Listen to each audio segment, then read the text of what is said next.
Hey, salut, c'est Loïc, je suis ravi de te retrouver aujourd'hui pour cette nouvelle vidéo. Dans cette nouvelle vidéo, on va voir 4 solutions pour pouvoir se lancer dans l'immobilier sans apport. On fait cette vidéo, on est toujours à Dubaï. Alors je suis désolé aujourd'hui, tu vois, le temps n'est pas au beau fixe à Dubaï, comme quoi on ne montre souvent que du temps magnifique à Dubaï. Mais il arrive aussi qu'il y ait des nuages et qu'il ne fasse pas si beau que ça. Donc du coup, j'ai dû ajouter une caméra. Les haters nous diront peut-être que c'est un fond vert ou je sais pas quoi. Mais on est bien à Dubaï, c'est juste les profondeurs de champ qui font des choses particulières. Mais bref, on s'en fiche, l'important c'est avant tout le contenu des vidéos et le contenu de cette vidéo, il va être vraiment cool. Vous avez été nombreux à me poser la question comment est-ce qu'on fait en 2021 pour pouvoir continuer à soulever du sans apport, et dans cette vidéo, je vais te donner 4 solutions. Tu vas voir, j'adore la troisième et je préfère encore plus la quatrième, donc reste bien jusqu'au bout. Allez, on attaque tout de suite, c'est parti. Alors, un truc que je trouve complètement dingue, c'est que quand tu regardes les statistiques, il y a toujours 72% des Français qui sont persuadés qu'il est impossible d'investir en France sans apport de l'immobilier. Et en fait, c'est juste dingue, c'est qu'on est un des seuls pays au monde où c'est possible. Oui, c'est possible, on peut acheter sans apport. Ça n'est évidemment pas réservé à tout le monde, mais ça n'est pas réservé forcément aux gens que tu penses. On va voir justement les 4 solutions que j'ai à te donner pour que toi, quelle que soit ta solution aujourd'hui, tu puisses trouver ta manière de faire de l'immobilier sans mettre d'apport dans tes projets. Alors la première solution, c'est une solution qu'on a déjà évoquée sur cette chaîne, c'est ce qu'on appelle le frais d'acte en main. C'est une solution qui est en gros, tu sais, un peu comme un compromis classique, mais c'est un compromis qu'on appelle frais d'acte en main. En gros, c'est tout simple, c'est le propriétaire, c'est-à-dire le vendeur du bien qui va payer les frais de notaire et pas toi. Donc en gros, si aujourd'hui tu dois acheter un appartement 100 000 € et qu'il y a 8 000 € de frais de notaire, en gros, tu vas l'acheter 108 000 € directement au propriétaire. Tu vas proposer ça. Pour lui, ça revient au même. Pour toi, les documents seront rédigés d'une telle manière où il n'y a pas de frais de notaire. Donc, comme souvent les banques veulent que tu finances les frais de notaire, s'ils n'apparaissent pas, s'il n'y en a pas sur le document, il est beaucoup plus compliqué de te demander les frais de notaire. Beaucoup de gens disent que c'est tiré par les cheveux, etc. Moi, je peux te le dire, je l'ai fait moi-même. On a des centaines de membres qui l'ont fait. Ça a permis de soulever du sans apport. La seule chose pour que ça marche, il faut que ce soit vraiment très bien rédigé. Et là, pas le choix. Il te faut un notaire qui maîtrise vraiment sur le bout des doigts le frais d'acte en main. Et c'est pas toujours le cas parce que c'est quelque chose qu'ils ont à leur disposition, mais qu'ils utilisent pour beaucoup, pas souvent. Donc il faut que tu en trouves un qui l'utilise plus régulièrement que les autres et qui te rédige ça comme il faut. Mais si c'est bien rédigé, tu vas voir que c'est vraiment super puissant. Alors maintenant, on passe à la deuxième solution. Alors la deuxième solution, c'est assez simple. On te demande de mettre les frais de notaire, on te demande de mettre un apport sur un projet. Au lieu de mettre un apport avec de l'argent personnel, tu vas aller simplement chercher un crédit à la consommation.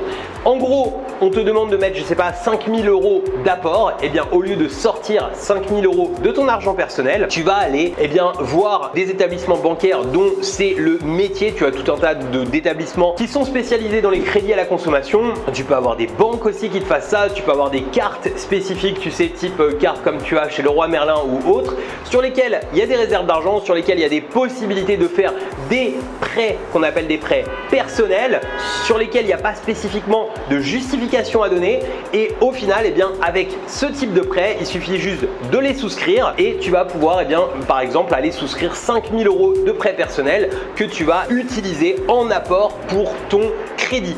Donc ça, c'est une très bonne solution également parce que ça te permet d'avoir l'apport, et ensuite avec un certain type de levier, si tu veux qu'on aille plus loin sur ce genre de solution avec du prêt perso comme ça, tu peux nous le mettre, mais en gros avec des reports de prêt, avec des choses comme ça, tu vas pouvoir très rapidement rembourser ce prêt personnel que tu as fait et bénéficier quand même de ton crédit immobilier, et tu n'auras pas sorti un centime de ta poche. Donc ça, c'est la deuxième solution. La troisième solution, c'est en général la plus efficace, c'est celle que j'adore.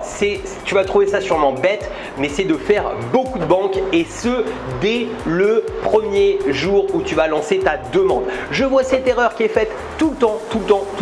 les gens signent un compromis, vont négocier un certain volume de jours. En général, je te conseille au moins 60 jours de délai d'obtention de prêt et se disent j'ai le temps. Mais au final, eh bien, ils vont pas tout de suite se jeter sur beaucoup de banques. Ils vont faire une, puis une autre, puis une autre. Et au final, ils se retrouvent dans une situation où ils disent mais j'ai pas trouvé mon sans-apport. En réalité, si tu fais les choses bien, c'est-à-dire que si tu veux faire les choses bien, ce qu'il faut, c'est que dès le premier jour, dès que ton compromis est signé, eh bien, tu aies rendez-vous dans un maximum de banques. Tu peux même prendre ton rendez-vous avant d'aller signer ton compromis. Et tu les fais toutes, LCL, Crédit Agricole, Crédit du Nord, Société Générale, etc., les BNP et autres. Tu les fais toutes. Tu vas demander du sans-apport chez tout le monde. Et si tu fais réellement le tour de toutes les banques avec un dossier professionnel, avec tout ce qu'on explique dans les différentes vidéos ou dans les programmes qui sont plus professionnels et plus payants, eh bien tu verras que tu obtiendras ton sans-apport.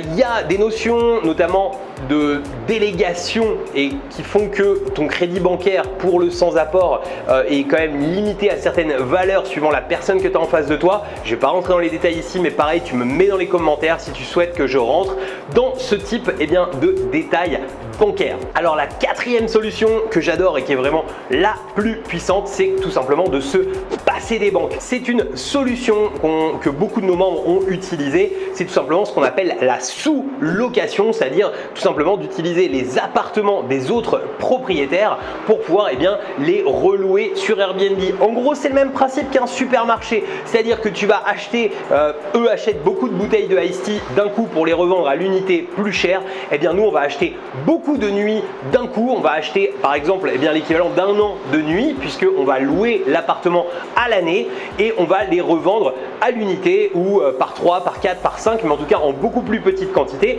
Et donc, on va les revendre beaucoup plus cher. Je te remets le lien si elle n'est pas encore sortie. Peut-être qu'il n'y aura pas le lien, mais en tout cas, si elle est sortie de cette vidéo, d'une interview d'un de nos membres qui a fait plus de 25 lots, je sais plus exactement le nombre, je crois que c'est 27 en 18 mois, donc c'est juste complètement fou. Et ça, tu peux le faire qu'avec la sous-location. En allant chercher des crédits, c'est impossible. Et l'avantage, c'est qu'il n'a pas eu besoin d'avoir recours aux banques pour pouvoir faire tout ça, donc c'est vraiment génial.